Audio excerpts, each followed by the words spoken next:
Dear students, आज का हमारा टॉपिक है एंटी ट्यूबरकुलर ड्रग। ठीक है, तो एंटी ट्यूबरकुलर का मतलब क्या होता है? अगर हम लोग इस एंटीबॉडी को हटा दें तो ये हमारा बच्चा ट्यूबरकुलर। ट्यूबरकुलर का मतलब होता है ट्यूबरकुलोसिस। तो ट्यूबरकुलोसिस में के ट्रीटमेंट में यूज करने वाली दवाओं को ही हम लोग एंटी ट्यूबरकुलर ड्रग बोलते हैं।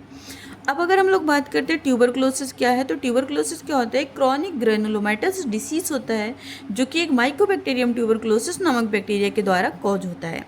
अब यहाँ पर एक बात आती है कि ग्रेनुलोमेटस क्या है। ग्रेनुलोमेटस का मतलब है कि अगर हमारी बॉडी में, ठीक है, माइकोबैक्टीरियम ट्यूबरकुलोसिस या माइकोबैक्टीरियम ट्यूबरकुलाई क्या होता है, हमारी बॉडी के अंदर जाता है और वो हमारे लंग्स में लॉन्ग टर्म तक परसिस्ट रहता है, तो वो हमारी बॉडी के अंदर क्या करता है? इन्फ्लामेशन करता है। अब वो इन्फ्लामेशन करता है तो वहाँ पर कई सारे हमारे उसके अगेंस्ट में एंटीबॉडीज या इम्यून सेल्स क्या होती हैं, एक साथ कलेक्ट होते हैं और कलेक्ट होने के बाद वो क्या करते हैं? क्लस्टर ऑफ मास बनाते हैं। और जो क्लस्टर ऑफ मास बनता है वो क्या है? फॉर्मेशन ऑफ द ग्रेनुल्स है, जिसके कारण हम लोग इसको क्या बोलते हैं? Granulomatous disease. अगर हम लोग इसके बर्डन की बात करें तो हम लोग अगर डेवलपिंग कंट्री की बात करें तो आज के सिनेरियो में डेवलपिंग कंट्री में ट्यूबरकुलोसिस बहुत ही मेजर प्रॉब्लम, 1/3% पॉपुलेशन क्या है? माइकोबैक्टीरियम ट्यूबरकुलोसिस से क्या है? इन्फेक्टेड है। ट्यूबरकुलोसिस के कंट्रोल करने के लिए, ट्यूबरकुलोसिस को ट्रीट करने के लिए, ट्यूबरकुलोसिस के प्रोफाइलेक्सिस के लिए हम लोग जिन किसी मेडिकेशंस का, ड्रग्स का इस्तेमाल करते हैं, उन ड्रग्स को हम लोग एंटी ट्यूबरकुलर ड्रग कहते हैं। अगर हम लोग बात करते हैं कि एंटी ट्यूबरकुलर ड्रग कितने टाइप्स के होते हैं या कितने लाइन में या कितने कैटेगरी वाइज दिया जाते हैं पेशेंट के, तो अकॉर्डिंग टू क्लिनिकल यूटिलिटी, अगर हम लोग क्लिनिकल यूटिलिटी मतलब ट्रीटमेंट के भी यहाँ पर बात करते हैं तो एंटी ट्यूबरकुलर ड्रग को दो पार्ट में डिवाइड किया गया है, first line anti tubercular drug और second line anti tubercular drug. अब जो फर्स्ट लाइन एंटी ट्यूबरकुलर और second line anti tubercular drug है, इनमें क्या मेजर डिफरेंस है इसे हम लोग यहाँ पर समझेंगे। तो जो फर्स्ट लाइन एंटी ट्यूबरकुलर है, इसकी अगर बात करें तो high anti tuberculosis efficacy and low toxicity. इसका मतलब क्या है कि अगर फर्स्ट लाइन की ड्रग हम देते हैं तो ट्यूबरकुलोसिस को ट्रीट करने के लिए इसके पास बहुत अच्छा पावर होता है, बहुत कम डोज में बहुत अच्छा ये क्या करता है? हमारी बॉडी में रिस्पॉन्स करता है और ट्यूबरकुलोसिस को ट्रीट करता है। साथ ही साथ इसमें लो टॉक्सिसिटी होती है, ये हमारी बॉडी के लिए ज़्यादा टॉक्सिक भी नहीं होता है। ठीक है, फर्स्ट लाइन ड्रग को रूटीनली यूज किया जाता है। अगर किसी पेशेंट को ट्यूबरकुलोसिस हो गया है तो ट्यूबरकुलोसिस के ट्रीटमेंट में फर्स्ट लाइन के ड्रग को ही सबसे पहले प्रेफरेंस दिया जाएगा, क्योंकि इसमें टॉक्सिसिटी कम है और इसकी एफिकेसी क्या है? ज़्यादा है। अब अगर हम लोग बात करते हैं सेकेंड लाइन ड्रग की, सेकेंड लाइन ड्रग की अगर हम लोग बात करते हैं इसका जो इफिकेसी और टॉक्सिसिटी की हम लोग कंपैरिजन करें तो इसकी इफिकेसी क्या? फर्स्ट लाइन ड्रग की इफिकेसी से कम होता है। यानी इसमें ट्यूबरकुलोसिस को ट्रीट करने की जो कैपेसिटी होती है वो फर्स्ट लाइन से कम होती है, और हमारी बॉडी में टॉक्सिसिटी कॉज करने की जो कैपेसिटी होती है वो फर्स्ट लाइन वाले से ज़्यादा होती है। तो दोनों में अगर हम लोग अंतर देखें तो इसमें डिफरेंस क्या है? ये उतना अच्छा ड्रग नहीं है जितना बेटर हमारी बॉडी के लिए ये ड्रग है, लेकिन इसके बावजूद भी क्या होता है? सेकेंड लाइन ड्रग को हम लोग यूज करते हैं। तो ऐसी कौन सी कंडीशन आ जाती है जिस कंडीशन में फर्स्ट लाइन ड्रग को छोड़ करके हमें second line anti tubercular drug को सेलेक्ट करना पड़ता है? तो वो कौन सी कंडीशन होती है? जब हमारी बॉडी में फर्स्ट लाइन ड्रग क्या कर जाए? रेजिस्टेंस कर जाए। तो यानी कि फर्स्ट लाइन ड्रग हम कंज्यूम तो कर रहे हो, लेकिन वो हमारी बॉडी में जाने के बाद हमारी बॉडी में कोई भी एक्टिविटी शो करना बंद कर दे। तो उस कंडीशन में ट्यूबरकुलोसिस को ट्रीट करने के लिए, ठीक है, हमें मजबूरन क्या करना पड़ेगा? सेकेंड लाइन ड्रग को ही सिलेक्ट करना पड़ेगा। ठीक है, तो ये क्या सेकेंड लाइन ड्रग हम कब यूज करेंगे? जब फर्स्ट लाइन की ड्रग क्या करेंगी? रेजिस्टेंस कॉज कर जाएंगे। इसके बाद हम लोग बात करते हैं classification of anti tubercular drug. ठीक है, तो जैसा कि हमने देखा कि फर्स्ट लाइन ड्रग और सेकेंड लाइन ड्रग, उसी भी यहाँ पर इसका क्लासिफिकेशन होता है। तो फर्स्ट लाइन ड्रग, ठीक है, फर्स्ट लाइन ड्रग में क्या होता है? High anti tubercular efficacy and low toxicity, routinely use. ये वो ड्रग है जिनकी एंटी ट्यूबरकुलर इफिकेसी ज़्यादा होती है, टॉक्सिसिटी कम होती है और ये रूटीनली यूज किए जाते हैं। तो इसमें हमारी ड्रग आती है आइसोनियाजिड, रिफाम्पिन, इसे हम लोग रिफाम्पिसिन भी बोलते हैं, पायराजिनामाइड, इथम्ब्यूटॉल और स्ट्रेप्टोमाइसिन। सेकेंड है हमारा second line drug. Second line drugs क्या होते हैं? आइदर लो इफिकेसी और हाई टॉक्सिसिटी। ये वो दवाइयाँ होती हैं जिनमें क्या होता है? लो इफिकेसी होगा और हाई टॉक्सिसिटी होगा। ठीक है, यह हो सकता है लो इफिकेसी एंड हाई टॉक्सिसिटी दोनों ही हो। ठीक है, और ये वो दवाइयाँ होती हैं जिन्हें हम लोग रूटीनली यूज़ नहीं करते हैं। तो इसमें हमारी कैटेगरी आती है, फर्स्ट कैटेगरी है फ्लोरोक्विनोलोन्स। फ्लोरोक्विनोलोन्स हमारी क्या है? एक एंटीबायोटिक है। इसमें हमारी ओफ्लॉक्सासिन आएगा, लिवोफ्लॉक्सासिन आएगा, मॉक्सीफ्लॉक्सासिन आएगा और सिप्रोफ्लॉक्सासिन। नेक्स्ट हमारा कुछ अदर हमारे ओरल ड्रग्स आते हैं। अदर ओरल ड्रग्स में हमारा इथियोनामाइड आता है, प्रोथियोनामाइड आता है, साइक्लोसेरिन आता है, टेरिजिडोन आता है, पैरामाइनोसैलिसिलिक एसिड आता है जिसे हम लोग पास नाम से भी जानते हैं, रिफाब्यूटिन आता है और रिफापेंटिन आता है। नेक्स्ट नेक्स्ट क्या है, उसमें कुछ इंजेक्टेबल ड्रग्स आते हैं। ये वो ड्रग्स हैं जो इंजेक्शन के द्वारा दिए जाते हैं, जैसे कैनामाइसिन है, अमीकासिन है और कैप्रियोमाइसिन है। ठीक है, अब यहाँ पर हम लोग एक दो ड्रग का मैकेनिज्म ऑफ एक्शन, उनकी फार्माकोकाइनेटिक, उनका एडीआर, यूजेस, कॉन्ट्राइंडिकेशन भी पढ़ेंगे। तो जैसे कि फर्स्ट लाइन ड्रग में हमने देखा आइसोनियाजिड। ठीक है, आइसोनियाजिड क्या है, किस में, ये एक एंजाइम इनहिबिटर है। इट मीन्स इसका जो मैकेनिज्म वो कैसा होगा, एंजाइम को इनहिबिट करेगा। तो पहला पॉइंट इसका क्या कह रहा है, जो अगर हम लोग बात करें एंटी ट्यूबरकुलर ड्रग में, तो सबसे ज़्यादा इफेक्टिव और सबसे ज़्यादा चीपेस्ट प्राइस में अवेलेबल ड्रग हमारी है एंटी ट्यूबरकुलर में आइसोनियाजिड। अब जो आइसोनियाजिड है ये हमारी बॉडी के अंदर एसिडिक और एल्कलाइन दोनों ही मीडियम में इफेक्टिव होता है। ये अगर हमारी बॉडी के अंदर का फ्लूइड एसिडिक है तब भी ये काम करेगा, अगर हमारी बॉडी के अंदर का फ्लूइड एल्कलाइन है तब भी ये काम करेगा। ठीक है, इसके बाद जो हमारा एंटी ट्यूबरकुलर ड्रग्स होता है ये कैसा होता है, ये हमारा ट्यूबरकुलोसाइडल होता है।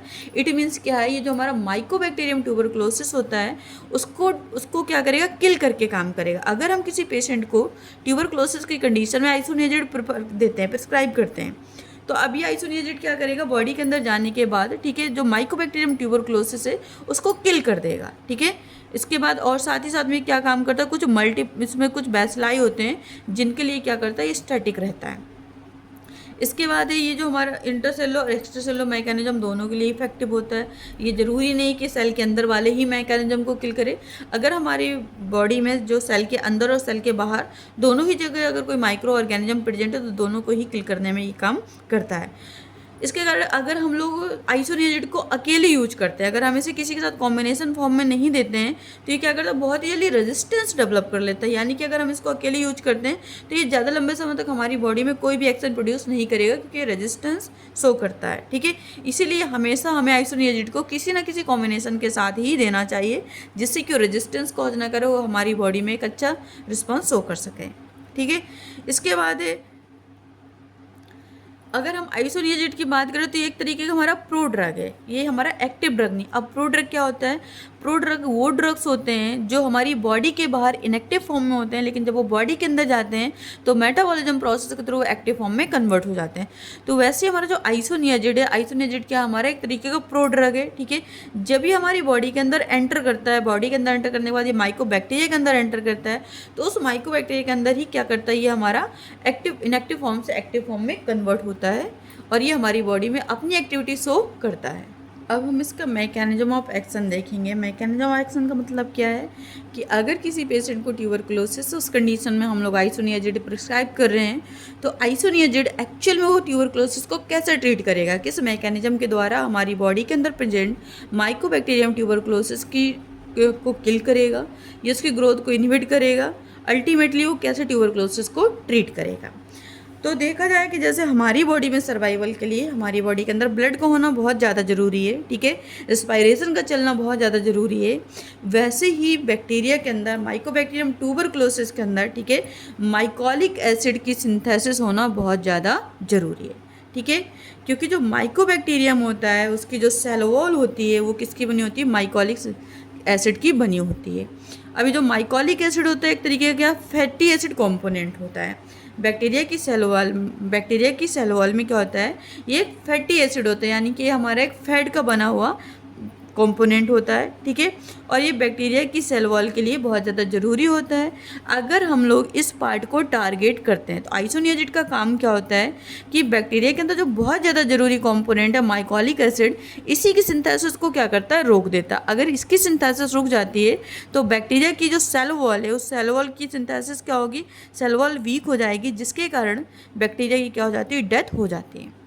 तो हमने देखा है कि ये क्या हमारा एक, सपोज ये हमारा एक ह्यूमन बॉडी का स्ट्रक्चर, ठीक है।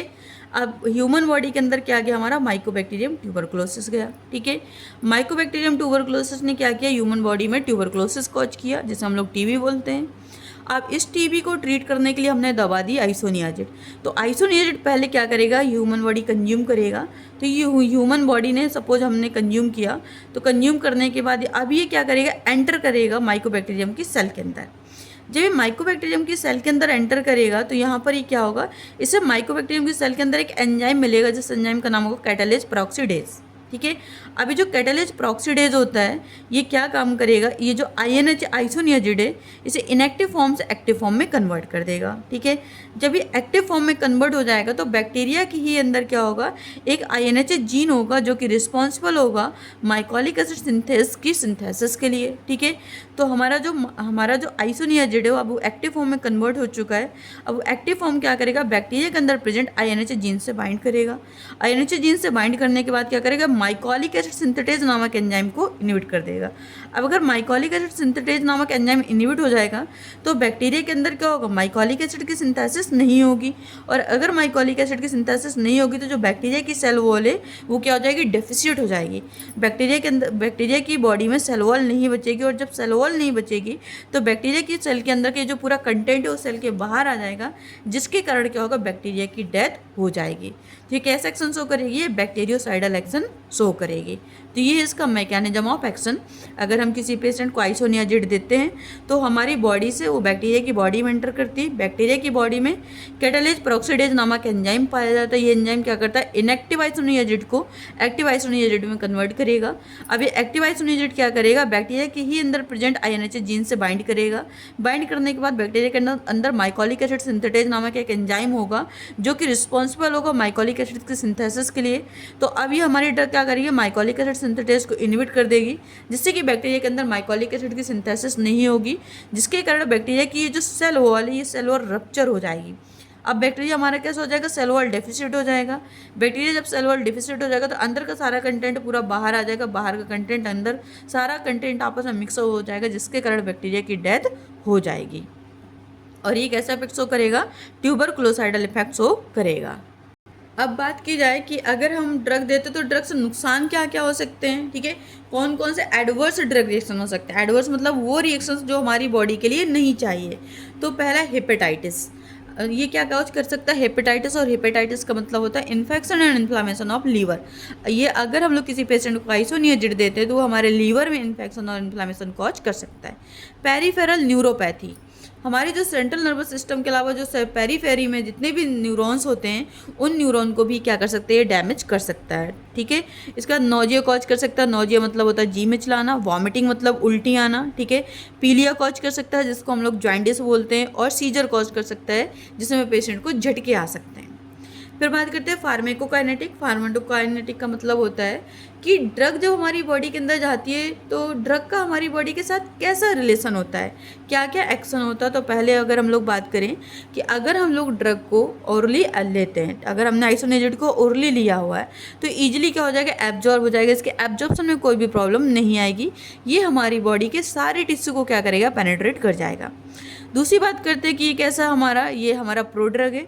तो इसका हमारी बॉडी के अंदर क्या होगा, मेटाबॉलिज्म होगा। और मेटाबॉलिज्म किसके द्वारा होगा, एसिटाइलेशन के द्वारा। ठीक है, तो जब हम ये आइसोनियाजिड खाएंगे तो आइसोनियाजिड का क्या होगा, हमारे लीवर में मेटाबॉलिज्म होगा। ठीक है, अब इसके बाद अगर हम लोग से टी हाफ की बात करें, ठीक है, तो इसका टी हाफ कितना होगा, 3 to 5 आवर्स होगा। अगर हम लोग एक्सक्रीशन की बात करें कि हमारी बॉडी से कैसे बाहर जाएगा, जब इसका काम खत्म हो जाएगा तो इसे हमें बॉडी से बाहर भेजना पड़ेगा। तो उसके बॉडी से बाहर जाने का रूट क्या है, तो excreted by the kidney, it means urine. तो जो आइसोनियाजिड है वो यूरिन के द्वारा हमारी बॉडी से बाहर जाएगा। इसके बाद यूजेस कहाँ पर यूज करेंगे, तो use in the treatment of tuberculosis. इसका यूज हम लोग किस में करेंगे, ट्यूबरक्लोसिस के ट्रीटमेंट में यूज करेंगे। ठीक है, इसके बाद हमने देखा कि जो हमारा आइसोनियाजिड है वो क्या करता है, न्यूरोटॉक्सिसिटी कॉज करता है।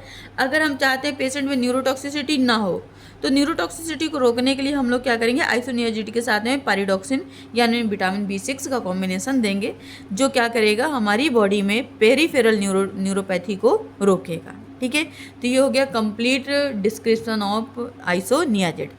अब हम लोग सेकेंड ड्रग यहाँ पर पढ़ेंगे रिफाम्पिसिन, जिसको हम लोग रिफाम्पिन भी बोलते हैं। ठीक है, रिफाम्पिसिन और रिफाम्पिन। अब जो रिफाम्पिसिन है ये क्या, सेमी सिंथेटिक डेरिवेटिव है। इट मीन्स ना तो ये नेचुरल है ना ये सिंथेटिक है। ठीक है, इसको क्या किया गया, सेमी सिंथेटिक है। नेचुरल से सिंथेसिस की तरफ इसको लाया गया है, तो ये सेमी सिंथेटिक डेरिवेटिव है। ठीक है, और किसका डेरिवेटिव, रीफामाइसिन। रीफामाइसिन से क्या किया गया, सिंथेसाइज किया गया है रिफाम्पिसिन को। ठीक है, अभी जो रिफाम्पिसिन एक तरीके का, रिफामाइसिन का एक तरीके एंटीबायोटिक है, जो कि कहाँ से ऑब्टेंड किया गया, स्ट्रेप्टोमाइसिस मेडिटेरेनी। स्ट्रेप्टोमाइसिस मेडिटेरेनी से रिफामाइसिन को क्या किया गया, ऑब्टेंड किया गया है, और इस रिफामाइसिन से किसको सिंथेसाइज किया गया है, रिफाम्पिसिन को सिंथेसाइज किया गया है।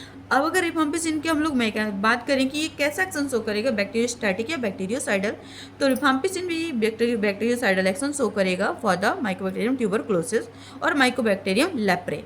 यानी माइकोबैक्टीरियम ट्यूबरक्लोसिस और माइकोबैक्टीरियम लेप्रे जो कि लेप्रोसी कॉज करता है, दोनों ही बैक्टीरिया के अगेंस्ट में क्या काम करेगा, ये बैक्टीरियोसाइडल इफेक्ट कॉज करेगा। यानी कि इन दोनों बैक्टीरिया को क्या करेगा, किल करने की कैपेबिलिटी रखता है। अगर हम किसी पेशेंट को, ट्यूबरक्लोसिस के पेशेंट को या हम लोग लेप्रोसी वाले पेशेंट को रिफाम्पिसिन देते हैं तो ये क्या काम करेगा, बैक्टीरिया को किल कर देगा।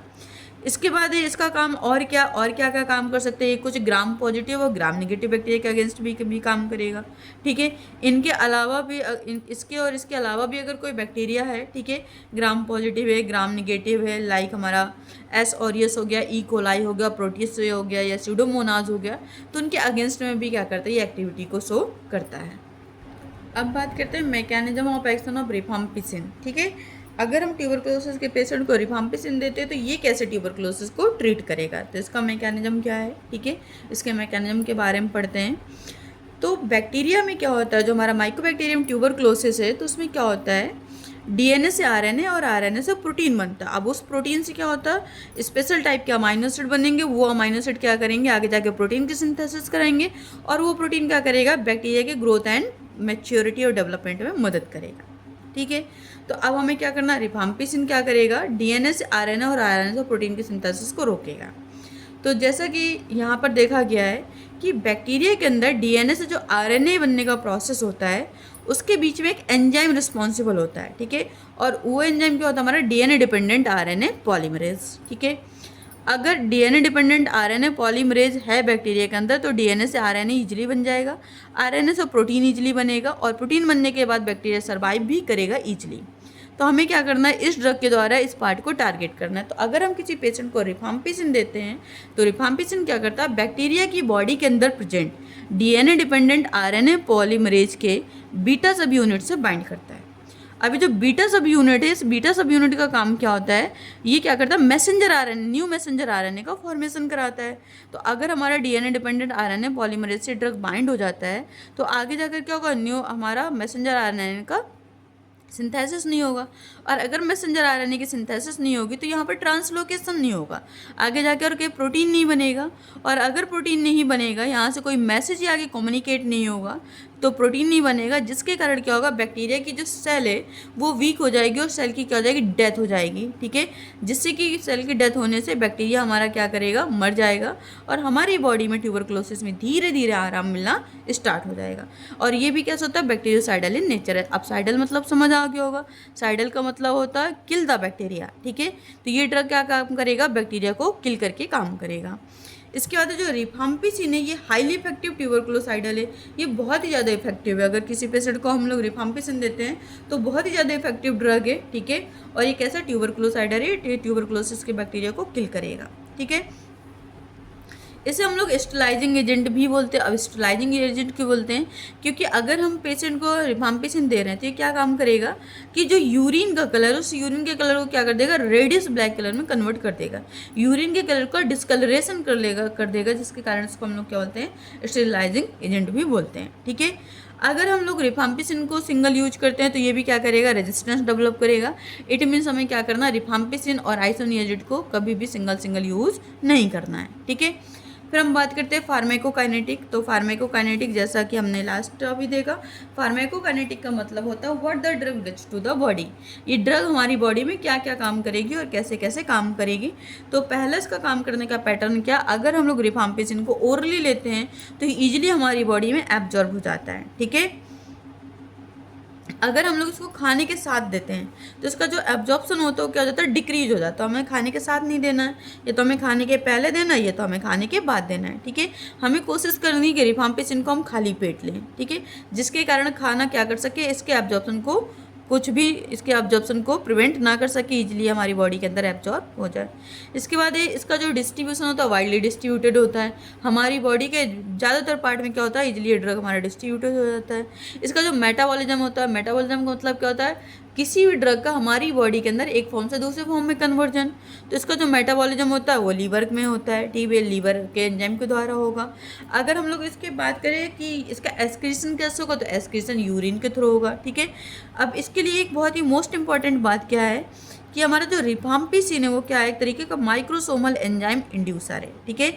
इसका मतलब क्या है कि अगर हम लोग रिफाम्पिसिन को किसी अदर ड्रग के साथ देते हैं तो ये ड्रग इसमें क्या कर सकता है, मैनी ड्रग इंटरेक्शन कॉज कर सकता है। इसके बाद adverse drug reaction. Adverse drug reaction मतलब क्या होता है, unwanted effect of the drug, ठीक है। जब हम ड्रग खाते हैं तो ड्रग के दो टाइप के इफेक्ट होते हैं, एक वांटेड और एक अनवांटेड। वांटेड वो होता है जो हमारी बॉडी को चाहिए, अनवांटेड इफेक्ट वो इफेक्ट होता है जो हमारी बॉडी को नहीं चाहिए फिर भी दवा में वो डेवलप होता है।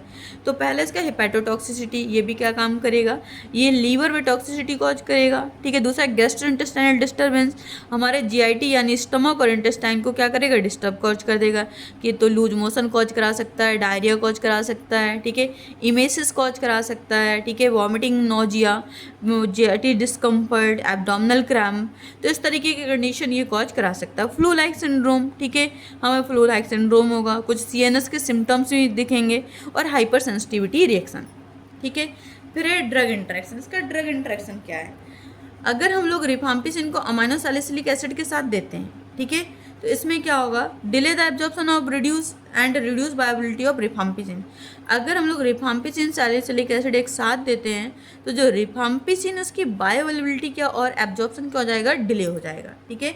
यानी अब इसकी जो हमारी बॉडी में काम करने की कैपेसिटी थी, हमारी बॉडी में इसका जो एक्चुअल कंसंट्रेशन पहुंचने की कैपेसिटी थी वो क्या हो जाएगी, कम हो जाएगी, जिसके कारण इसका जो काम करने की पोटेंसी है वो भी कम हो जाएगी, ठीक है। इसीलिए अगर किसी पेशेंट में अमाइनो सैलिसिलिक एसिड और रिफाम्पिसिन दोनों ही ड्रग की रिक्वायरमेंट हो तो कम से कम हमें क्या करना है, दोनों ड्रग के बीच में 8 से 12 घंटे का गैप रखना चाहिए, ठीक है। अगर हम रिफाम्पिसिन मॉर्निंग में हम 8 बजे खा रहे हैं तो हमें अमाइनो सैलिसिलिक एसिड क्या करना है, इवनिंग में 8 बजे खाना है, जिसके कारण क्या होगा, हमारी जो रिफाम्पिसिन इसकी बायोबिलिटी में और एब्जॉर्प्शन में कोई भी इफेक्ट नहीं पड़ेगा और ये हमारी बॉडी में इजली काम कर पाएगा। इसके बाद इसके यूजेस कहाँ कहाँ पर यूज़ करेंगे, ट्रीटमेंट ऑफ ट्यूबरक्लोसिस, तो ट्यूबरक्लोसिस के ट्रीटमेंट में यूज करेंगे, लेप्रोसी के ट्रीटमेंट में यूज करेंगे, ठीक है, हीमोफाइलस इन्फ्लुएंजा और मेनिंगोकोकल मेनिंजाइटिस के प्रोफाइलेक्सिस में इसका हम लोग यूज करेंगे। सो डियर स्टूडेंट, अगर हमारी वीडियो पसंद आए तो हमारे चैनल को सब्सक्राइब करें, वीडियो को लाइक करें और हमें कमेंट करें, जिससे कि हम लोग ऐसे ही वीडियोज आगे अपलोड करते रहें। Thank you.